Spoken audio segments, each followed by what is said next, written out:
তো জয় জগন্নাথ, অনেকদিন পর আবার পার্ট 4 দিলাম। তো আজকে আমি দেখাবো কন্যাপাটা, তারপরে হচ্ছে সিংহবিদালা, এইগুলো বানানো দেখাবো। রথের যে সাইডে সাইডে খাম্বা খাম্বার মতন যেগুলো লাগানো থাকে ওগুলো বানাবো। তো কার্ডবোর্ডকে প্রথমে আমি স্ট্রিপভাবে এমনি করে পাতলা পাতলা করে কেটে নিলাম। তারপরে এবারে গ্লু লাগিয়ে পরে যে প্রিন্ট আউট আমি করে রেখেছিলাম প্রিন্ট আউটগুলো চিটিয়ে দেবো ভালোভাবে।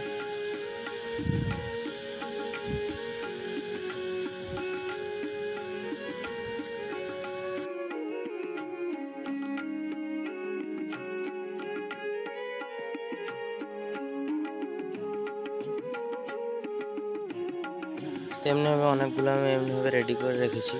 আচ্ছা, এইভাবে এগুলো হচ্ছে কন্যাপাটা, ঠিক আছে।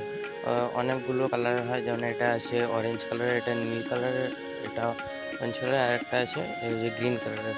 তো এইগুলো আমি রেডি করে নিয়েছি প্রিন্ট আউট করে কেটে পরে। আচ্ছা, এগুলো এবার আছে নীল 4টে, অরেঞ্জ 4টে, সবুজ 4টে, এমনি করে করে লাগবে। তারপরে এগুলো কার্ডবোর্ডে করার পরে আর একটু জায়গা পাচ্ছিলো, তো ওটাকে আমি রং করে দিয়েছি ভালোভাবে, দেখতে ভালো লাগবে। অনেকগুলো করেছি এমনি হবে।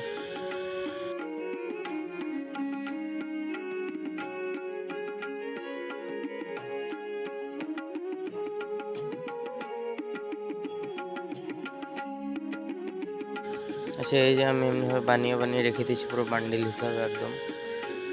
কতগুলো সিংহবিদ্যালয় আছে, কতগুলো কন্যাপাটা আছে, এমনিভাবে আমি বানিয়ে রেখে নিয়েছি। আচ্ছা, তো এবারে এগুলোর উপর আমি সেলো টেপ মেরে নেবো। আচ্ছা, জয় জগন্নাথ, পরের পার্ট 5।